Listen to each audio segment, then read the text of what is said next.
For many people, sex is understood as intimacy, connection, or mutual desire. But in narcissistic dynamics, sex often functions very differently. It is not primarily about closeness or emotional bonding. It becomes a form of regulatory energy. Sexual attention acts as a stabilizer for the narcissist's inner world, propping up ego, soothing dysregulated mood states, reinforcing identity, and restoring a sense of control. This is what clinicians often refer to as sexual supply, not love, not attachment, but validation delivered through desire, conquest, and responsiveness. When that sexual validation is present, the narcissist may appear calmer, more grounded, even temporarily attentive. But this stability is fragile and entirely external. It depends on someone else's body, availability, and compliance. So when sexual supply is reduced, withdrawn, or no longer accessible, the narcissist does not experience this as a simple rejection or disappointment. What unfolds instead is a profound psychological destabilization. The internal scaffolding that was holding their self-image together begins to collapse. This is where many survivors become confused and distressed. The behaviors that follow can feel shocking, humiliating, or disturbing. Compulsive sexual acting out, degrading choices, risky encounters, emotional implosions, or self-sabotaging patterns that seem completely out of character. These are not expressions of freedom or desire. They are attempts to regulate overwhelming shame, emptiness, and loss of control. The narcissist is scrambling to restore equilibrium by any means necessary, even when those means are harmful to themselves or others. If you have witnessed this shift, it is important to understand that these reactions are not a reflection of your attractiveness, value, or adequacy. They are signals of an internal collapse that was always there, quietly managed through external validation, rather than genuine self-regulation. In narcissistic dynamics, sex is not primarily experienced as desire shared between two people. It functions as an external regulatory mechanism, a way to manage an unstable inner world. Rather than arising from mutual attraction or emotional safety, sexual engagement becomes a tool the narcissist uses to steady ego, confirm relevance, and silence underlying feelings of inadequacy. The focus is not on connection but on outcome, reassurance that they are wanted, powerful, and in control. Sex becomes less about what is felt and more about what is proven.br sexual. Access reinforces several core psychological needs at once. It confirms desirability, which temporarily neutralizes chronic self-doubt. It reinforces dominance, especially when the narcissist dictates timing, intensity, or conditions. It restores a sense of power over another person's body and attention, which is particularly soothing for someone who feels internally fragmented or empty. And it supports self-cohesion, the fragile sense that I am someone real, intact, and superior. In this way, sexual validation operates like a fast-acting emotional stabilizer. The relief may be brief, but while it lasts, the narcissist feels less exposed and less threatened. This is why sexual validation is tied so closely to control rather than intimacy. Intimacy requires reciprocity, vulnerability, and recognition of the other person as a separate emotional being. For narcissistic individuals, those conditions are often intolerable. They risk shame, dependency, and loss of dominance. Control by company. Contrast allows closeness without emotional risk. Sexual engagement becomes safe only when it is structured around performance, conquest, or entitlement, rather than mutual presence. The partner's role is not to be known, but to be responsive. Psychologically, this pattern is rooted in a poorly integrated sense of self. Many narcissistic individuals rely on external cues to tell them who they are and whether they are okay. Sexual attention is especially potent because it activates identity, status, and power simultaneously. It answers multiple internal questions at once. Am I desirable? Am I superior? Do I still matter? When sex is available on demand, these questions are quieted. When it is not, they return with force. Neurologically, sexual validation activates reward pathways that temporarily dampen distress. Dopamine reinforces the sense of success and conquest, while reductions in anxiety-related arousal can create a fleeting sense of calm. But because this regulation comes from outside the self, it does not build resilience. It does not teach emotional tolerance or self-soothing. Instead, it deepens dependence on the external source. Over time, the narcissist requires more frequent, or more intense validation to achieve the same stabilizing effect. When sexual supply is removed, the nervous system is left without its familiar regulator. The result is dysregulation rather than simple frustration. Emotionally, this can look like irritability, agitation, emptiness, or rage. Cognitively, there may be obsessive thinking, entitlement-driven justifications, or devaluation of the partner who is no longer providing access. The loss is experienced as a narcissistic injury, a direct hit to identity rather than a situational disappointment. It communicates, "You are not special, you are not in control, you are not entitled," or this injury fragments the narcissist's already fragile self-structure. Without sexual validation to hold the image together, contradictions emerge. Grandiosity collides with shame. Entitlement collides with dependency. Superiority collides with fear of abandonment. Because these opposing states cannot be integrated, the individual may swing rapidly between them. One moment there is arrogance or contempt, the next there is desperation or collapse. The intensity of this reaction often surprises partners, who may assume that sex was only one aspect of the relationship rather than a central stabilizing force. Importantly, the distress is not primarily about loss of pleasure. Pleasure is secondary. What is lost is coherence, the sense of being a unified, powerful self. Sexual access had been functioning like scaffolding around a weakened structure. When it is removed, the structure does not gently adjust, it buckles. This is why reactions can feel outsized or disproportionate. The narcissist is not reacting to a boundary, they are reacting to a threat to their psychological survival strategy. This threat is often externalized rather Han reflected upon. Instead of recognizing internal dependency, the narcissist may frame the situation as betrayal, cruelty, or provocation.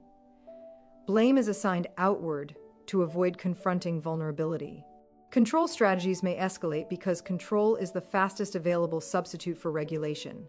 In this way, sexual supply is revealed not as desire but as a mechanism of emotional management that was never sustainable. For those observing this process, it can be disorienting to witness how quickly desire turns into hostility or collapse. Understanding that sex was functioning as ego regulation helps explain why the withdrawal feels catastrophic to the narcissist. It was never about closeness or shared meaning. It was about maintaining a sense of superiority and stability that could not be generated internally. When sexual supply is lost, some narcissistic individuals attempt to compensate through compulsive sexual behaviors rather than emotional reflection or regulation. These behaviors are not driven by desire, curiosity, or intimacy. They are driven by urgency. The internal experience is often one of sudden emptiness, agitation, and shame, and compulsion becomes a way to silence those states quickly. Excessive pornography use, risky sexual encounters, anonymous hookups, or relentless novelty-seeking are attempts to recreate the regulating effect that sexual validation once provided in a more contained relational context. Compulsion emerges when regulation fails. Instead of sex being used intermittently to stabilize mood or ego, it becomes frantic and repetitive. The goal is no longer connection or even pleasure, but relief.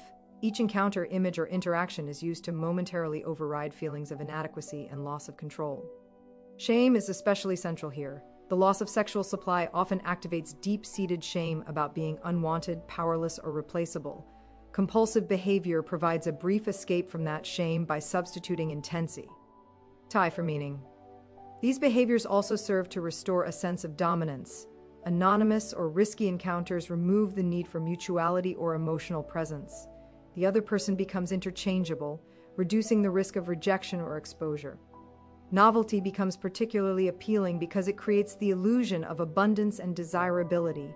If one partner is no longer validating them, then many partners, or the idea of many partners, can temporarily restore the narrative of superiority. This is not about intimacy expanding, it is about vulnerability being avoided. Importantly, these compulsive patterns are often escalating. What once provided relief quickly stops working. The nervous system habituates, requiring more intensity, more risk, or more novelty to achieve the same numbing effect. This can lead to increasingly degrading or dangerous behaviors that the individual may later deny, minimize, or feel ashamed of. But during the compulsive cycle, reflection is absent. The behavior is automatic, driven by dysregulation rather than choice. There is typically very little satisfaction in these encounters. Relief is brief, and followed by a sharper return of emptiness. The narcissist may feel agitated, restless, or even more ashamed afterward. This creates a loop. Shame leads to compulsion. Compulsion leads to more shame, and the cycle intensifies. From the outside, this can look like obsession or recklessness. From the inside, it feels like being chased by an internal void that cannot be filled. Pornography use often follows a similar pattern. It offers immediate access to validation without the complexity of another person's needs or boundaries. The narcissist can control the experience entirely: what is seen, when it ends, and how it unfolds. This illusion of control can be soothing when real-world sexual access has been disrupted. But again, the relief is short-lived. Over time, use may become more frequent, more extreme, or more detached from pleasure altogether, or serving primarily as a dissociative tool. What distinguishes compulsion from healthy sexuality is the absence of presence. There is no curiosity about the other person, no attunement, and no capacity to tolerate pauses or limits. The behavior is urgent and repetitive, driven by fear rather than desire. The narcissist is not seeking connection, they are fleeing internal collapse. This is why even repeated sexual encounters fail to stabilize them. The underlying issue is not lack of access, but lack of internal regulation. For partners or observers, this phase can be deeply confusing and painful. The sudden shift from relational sexuality to impersonal or excessive behavior can feel like betrayal or proof of disposability. It is important to understand that these compulsive acts are not about preference or comparison. They are symptoms of a system that depended on external validation and has now lost its primary regulator. As regulation breaks down, compulsion replaces connection. Because connection requires emotional tolerance, accountability, and reciprocity. Compulsion requires none of these. It offers speed instead of depth and intensity instead of meaning. But because it never addresses the underlying shame or fragmentation, it cannot restore stability. Each attempt to numb the emptiness reinforces how deep it actually is, leaving the individual more desperate, not more satisfied. When sexual supply is removed, some narcissistic individuals do not move toward absence or restraint, but toward degradation. This shift can be startling to witness. Behaviors may become more objectifying, more transactional, or more humiliating, directed toward others, toward themselves, or both. These patterns are often misunderstood as expressions of hidden desire or moral failing, but psychologically, they function as substitutes for control when regulation collapses. Degradation becomes a way to reassert dominance or to feel something, anything, when emptiness takes over. At the core of this shift is the loss of power. Sexual supply previously offered a structured way to feel superior, wanted, and in control without confronting vulnerability. When that structure disappears, the narcissist is left exposed to feelings they are poorly equipped to tolerate: shame, insignificance, dependency, and internal deadness. Degrading behaviors step in as a blunt instrument to manage those states. By reducing others to objects, or by placing themselves into humiliating scenarios, the narcissist creates an intense emotional charge that temporarily overrides emptiness. Objectification often intensifies after supply loss. Other people are no longer seen as relational partners, but as tools for regulation. Transactional sex, exploitative dynamics, or emotionally detached encounters allow the narcissist to engage without reciprocity. The other person's subjectivity is erased, which eliminates the risk of rejection or emotional demand. This erasure restores a sense of control. If the other is merely an object, then the narcissist cannot be wounded by their needs or limits. Desire becomes irrelevant. Dominance is what matters. In some cases, degradation turns inward. The narcissist may engage in behaviors that are personally humiliating or risky, not because they enjoy them, but because humiliation creates sensation. Shame, when actively induced, can feel preferable to numbness. It produces intensity, and intensity can temporarily substitute for identity. This is why some individuals oscillate between grandiosity and self-degradation. Both states are attempts to escape the unbearable middle ground of emptiness. Consuming extreme or increasingly dehumanizing content can follow a similar logic. As regulation deteriorates, the nervous system seeks stronger stimuli to cut through emotional flatness. What once elicited arousal or relief no longer registers. Escalation occurs not because preferences deepen, but because tolerance increases. The content becomes less about attraction and more about impact. The goal is to feel powerful, shocked, or activated, anything other than hollow. This escalation often leaves the individual feeling more disconnected afterward, reinforcing the cycle. These behaviors are closely tied to avoidance. Genuine desire requires presence. Intimacy requires recognition of another person's interior world. Both invite vulnerability and the possibility of shame. Degradation avoids this by collapsing the relational field into power dynamics. Someone is used, controlled, consumed, or discarded. Even when the narcissist appears to be the one submitting or being humiliated, the underlying function is still regulation. The situation is chosen, controlled, and instrumentalized to manage internal chaos. It is important to distinguish these patterns from healthy explorations of sexuality. Healthy sexual expression is grounded in consent, mutuality, and self-awareness. In contrast, degradation used as regulation is compulsive, emotionally detached, and devoid of curiosity about self or other. It is driven by urgency rather than interest.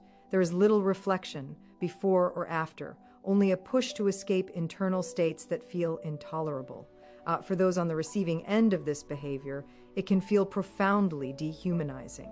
Increased objectification or exploitation may register as cruelty or indifference.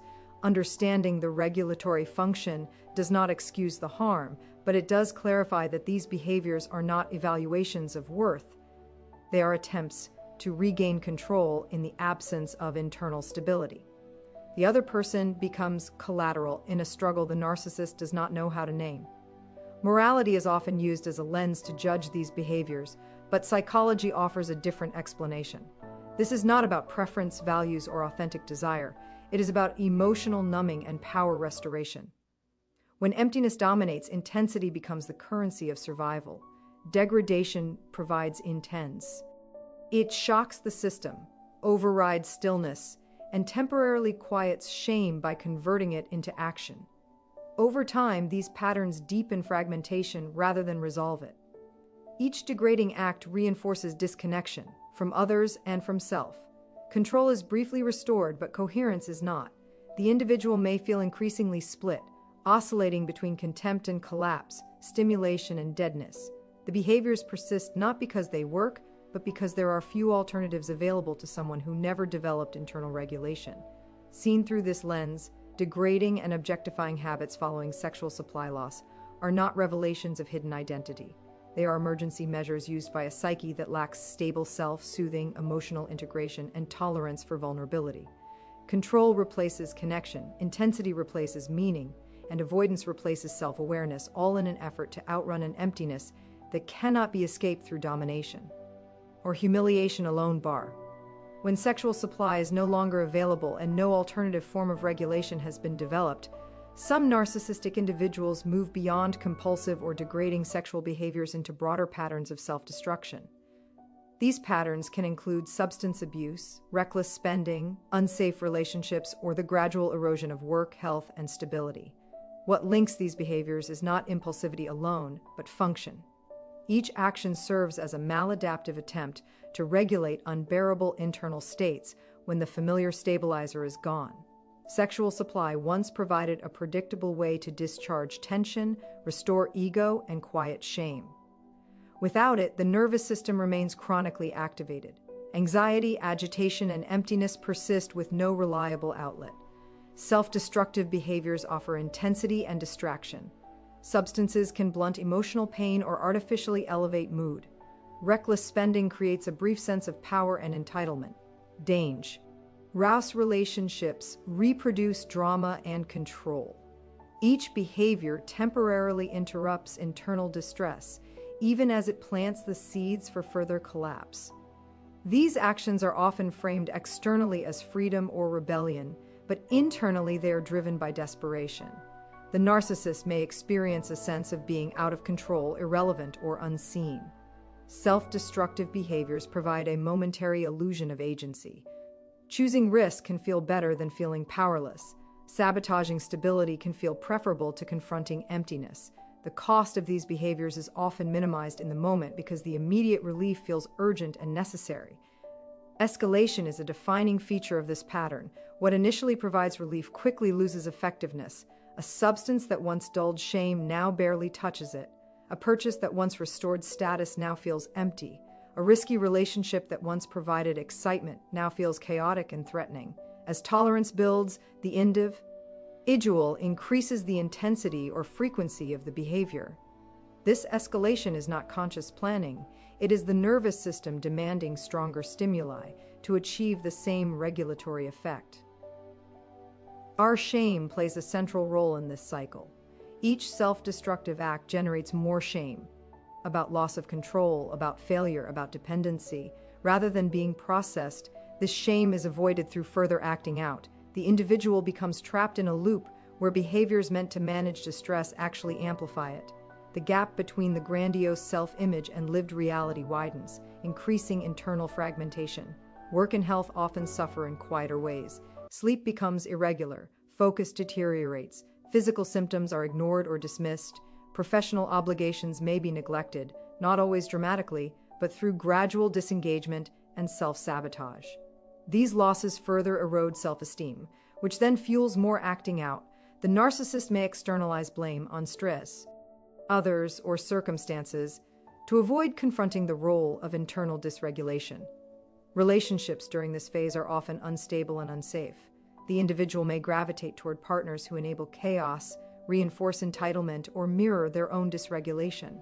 Conflict and volatility become substitutes for connection. Being needed, feared, or reacted to can feel better than being ignored. Even negative attention can function as validation when sexual supply is absent. These dynamics further entrench maladaptive patterns and isolate the individual from healthier forms of support. It is important to recognize that these self-destructive behaviors are not accidental. They are attempts at regulation using whatever tools are available. The problem is that these tools damage the very systems, body, work, relationships, that could offer genuine stability. Each act narrows the range of options, making recovery less likely without significant intervention. From the outside, this phase can look like a moral collapse or a series of poor choices. From a clinical perspective, it reflects a failure of internal regulation combined with rigid defenses against vulnerability. Without sexual supply to prop up identity and mood, the narcissist's coping system becomes increasingly chaotic. The behaviors intensify not because they are enjoyable, but because nothing else is available to stop the internal unraveling. For those witnessing this escalation, it can be tempting to intervene, rescue, or explain. But it is crucial to understand that these patterns are self-reinforcing and deeply rooted. Temporary relief will always be followed by deeper dysregulation as long as the underlying dependence on external regulation remains unaddressed. Each escalation is a sign not of excess, but of depletion, a system burning through substitutes because the original stabilizer is gone. When sexual supply is lost, some narcissistic individuals do not turn inward or disengage, they turn outward, with rage. This rage is not simply anger about sex. It is a reaction to exposure.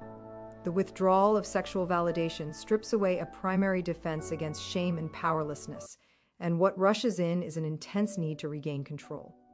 Rage, coercion, and punitive behaviors become tools to force regulation back into place when voluntary validation is no longer available. The rage in this context is often sudden and disproportionate. It may be triggered by a boundary, a refusal, fatigue, illness, or emotional withdrawal.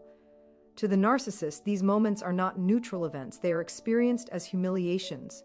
The loss of sexual access communicates you do not get to decide, you do not control this. That message collides directly with entitlement and superiority, producing a threat response rather than a reflective one. Rage serves to overwhelm that threat by reasserting dominance through fear, intimidation, or destabilization. Sexual coercion can emerge as part of this response. Pressure, guilt, obligation, or manipulation may replace desire.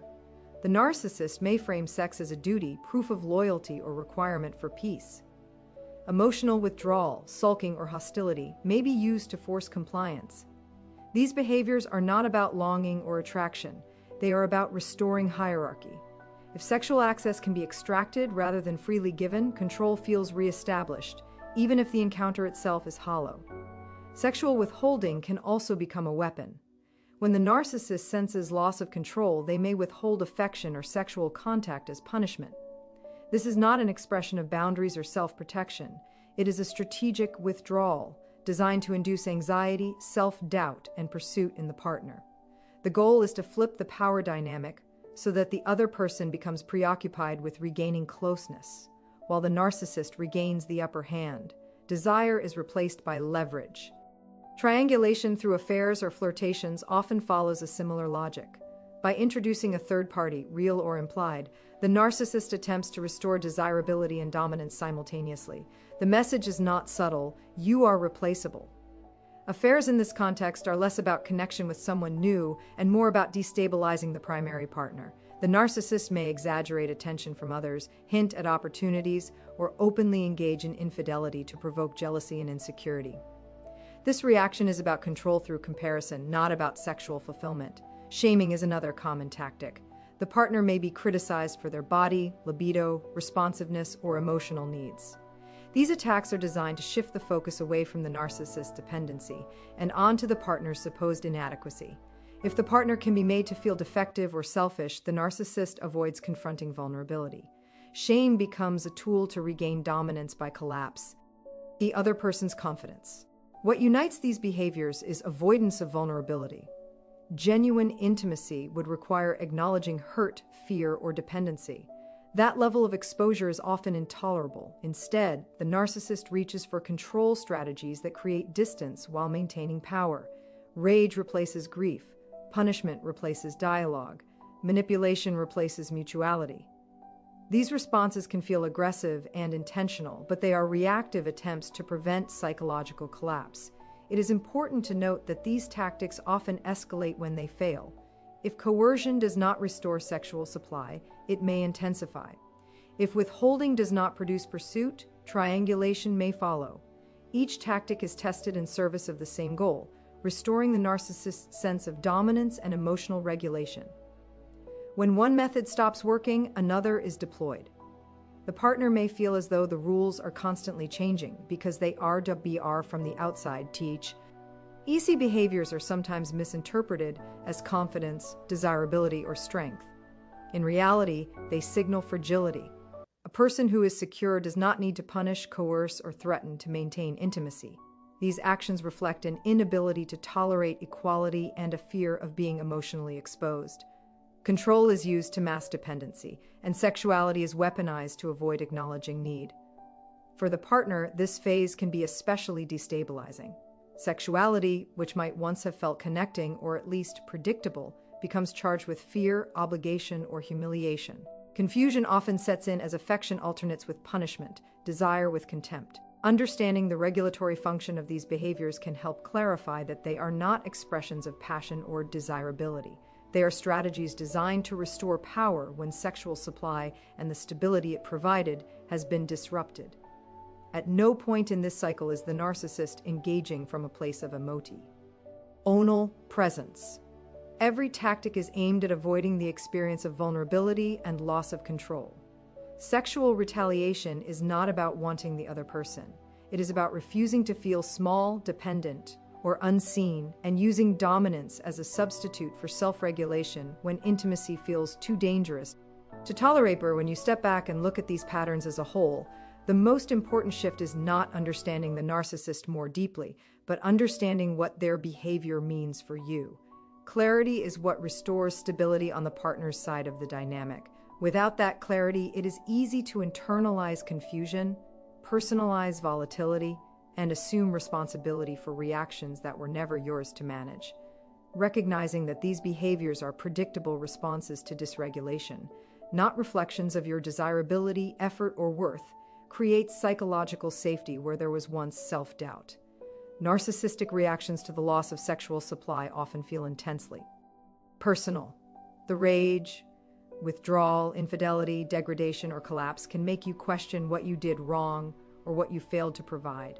But these responses are not calibrated to the partner. They would occur with anyone placed in the same regulatory role. The trigger is not who you are, but what function you served. Once that function is disrupted, the system destabilizes. Understanding this distinction is essential because it shifts the focus from self-improvement to pattern recognition. Pattern recognition is more protective than emotional engagement. When you see behaviors as part of a repeating cycle, regulation, withdrawal, escalation, retaliation, you no longer need to decode each incident individually. You are not required to explain yourself more clearly, perform better, or anticipate needs that are endlessly shifting. The patterns explain themselves. They reveal that the issue is structural, not situational. This awareness reduces the pull to argue, defend, or rescue. Undaries become clearer when you understand that confrontation rarely produces insight in these dynamics. Directly challenging the narcissist's behavior often triggers further dysregulation, not accountability. This does not mean you tolerate harm. It means you choose strategies that protect your nervous system rather than activate theirs. Boundaries are not punishments or ultimatums. They are limits on what you will participate in. Disengagement, emotional detachment, and reduced availability are often more effective than debate. Informed detachment is not coldness or indifference. It is the decision to stop offering yourself as a regulator. When sexual supply is removed, the narcissist may escalate behaviors to pull you back into the role through guilt, fear, desire, or confusion. Detachment allows you to observe these attempts without being drawn into them.